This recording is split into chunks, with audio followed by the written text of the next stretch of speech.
There is a distinction between political Judaism and ritual Judaism. Historically, Judaism was ritual Judaism. To be Jewish meant to do Jewish ritual, such as keeping Shabbos, doing mitzvos, which are commandments, praying in synagogue. This is ritual Judaism. This is historically what Judaism has been. Ritual-based religion, sometimes a folk religion, sometimes more of an organized religion. Ritual Judaism.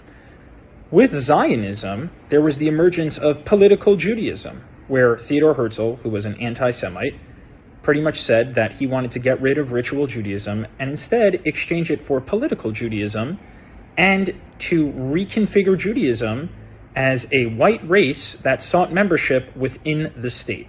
And the European bourgeoisie, which was not possible in Europe because of anti-Semitism. So this morphed into a settler colonial project where white Jews could engage in political Judaism as a garrison frontier through settler colonialism in Palestine. And through eliminating indigenous Palestinians, white Ashkenazi Jews, now reconfigured amongst the white race and serving as a garrison for European colonial powers such as Britain and Germany, could then become the ruling class and exercise political Judaism through a settler colonial state.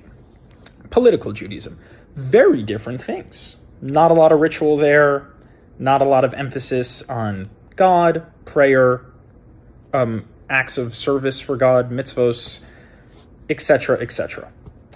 Now, I would argue that that divide still applies between political Judaism, right, and ritual Judaism. Now, ritual Judaism is expressed through ritual. We can understand that. Political Judaism now is interesting. It now has two camps. It has Zionism, which is, settler colonialism, the Jews becoming the white race to gain membership within the state, the settler state, to exercise political Judaism, or anti-Zionism, which is another expression of political Judaism, which is a state-based, political-based Jewish identity of white people who have become the white race, who reject that political identity of settler colonialism while somehow still maintaining their white settler status.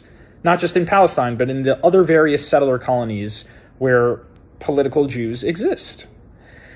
And where it gets really interesting is anti-Zionist Jews like framing anti-Zionist Judaism, which is political Judaism. Again, the identity is saying,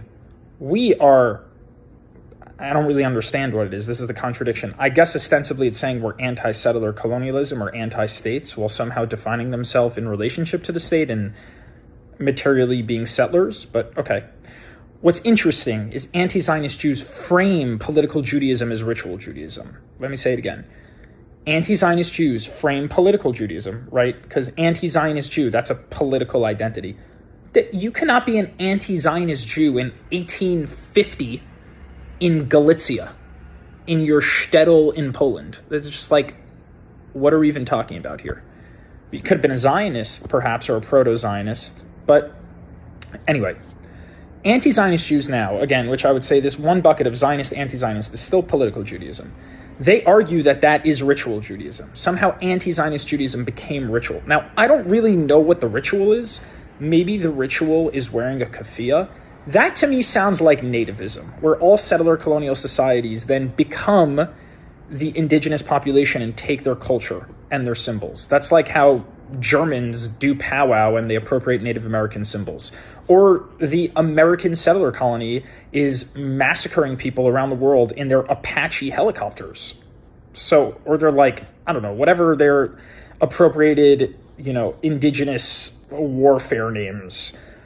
So that's what that feels like to me. That does not, so anti-Zionist Judaism is just political Judaism. And then framed through ritual, that ritual of like appropriating Palestinian symbols just is nativism. That's just settler colonialism, which is just the other side of Zionism, which is just weirdly refracted back through political Judaism because they're one bucket.